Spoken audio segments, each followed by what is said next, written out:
When we're looking at purging parasites or even considering whether we have parasites, a lot of people will ask me, well, why can't I just go to the doctor and get a test? That's what we're talking about today. Hi, I'm Pam Schmidt, chemical minimalist. This video is one in a series about looking at internal parasites and protocols and why it's important for your health. So why wouldn't I just go to the doctor and get a test? Why do I need to do a protocol? Well, let's look at the different tests, and I'm going to be checking my notes on this. One of the tests that you would be able to do with your doctor would be a stool or a blood test. Stool being, you go poop and then you take it into the doctor, or you get a blood test. Now, these samples are collected and they're checked under a microscope with special stains and all of that. The blood tests can show, certain immune responses. But if you've seen my other video, it does talk about sometimes parasites can camouflage themselves and there are no immune responses.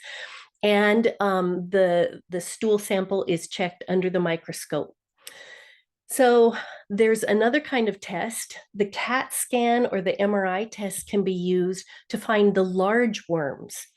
And, they'll look for signs of infection in the body organs and look at, whether you have a swollen liver, indicating a certain kind of parasite infection. And the last kind of medical test that you can get is DNA and PCR testing. And, some tests use PCR testing technology to collect samples and, look at a parasite database, DNA database. But it's not foolproof. And some parasites might not be in the database, and the DNA that is collected degrades very quickly after they die. So then we're looking at this. The not so great news about medical tests is that they're not entirely reliable. Ooh. When you consider 9 out of 10 of us in America have parasites, then the lack of reliability in these medical tests for parasites is important to consider and rule out. Now, samples might not be stored properly. Some doctors may not know the right tests, or insurance doesn't cover it and you're paying big money out of pocket to do these tests.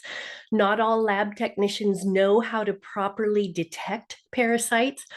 Parasites are hiding. They're very tricky and they might not show up in stool samples. The DNA of some parasites degrades very quickly after they die, and so the detection is difficult. Time constraints sometimes for the lab workers just means that they do one little bit and maybe the next part needed to be checked. And my last point that is always, I need a story to tell it. They're going to be, with a stool sample, they're going to be jabbing a little probe into the sample of poop, right? Well, what if I handed you a ball of Play-Doh and I told you there's 10 grains of sand in this little ball, and here you go, here's a toothpick, you can jab in 3 times and you find the grains of sand. Would you? What are your chances, right? Well, parasites and parasite eggs, larvae, are very microscopic. Maybe the lab technician will find it with their probe. Maybe they'll miss it and it's there.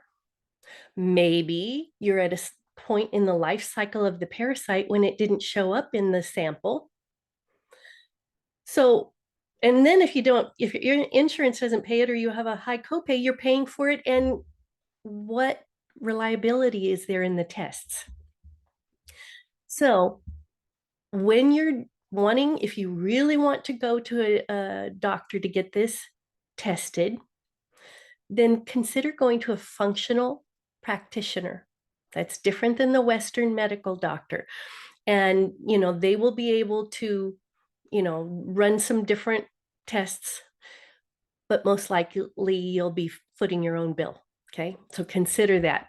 Quite honestly, I really think since 9 out of 10 of us in America have parasites, and one specialist I recently listened to said 100% of Americans have parasites, then we might as well just go straight to the protocol. The protocols are not high risk for our health. They're a good way to go about treating and preventing parasites. So I didn't even do the test. I just went straight for the protocol. Now, I'm inviting you to get the free ebook, Cleanse Parasite Basics.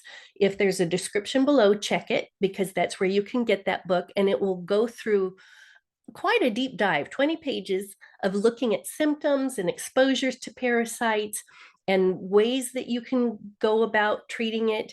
It's not a specific detailed, this is what you do on day one, but it's going to give you all that foundational stuff that questions often come up about. I based this ebook on the questions that I had, and I'm a questioner. So I invite you to get that. My other thing is this: if you would like a parasite protocol kit in your hands and a community and consultation with me, I'm inviting you to join our parasite protocol welcome kit and community. And it's starting January 16th. Look again for the link below. And if it's not available, ask me about it. I'd love to see you there. See you in the next video.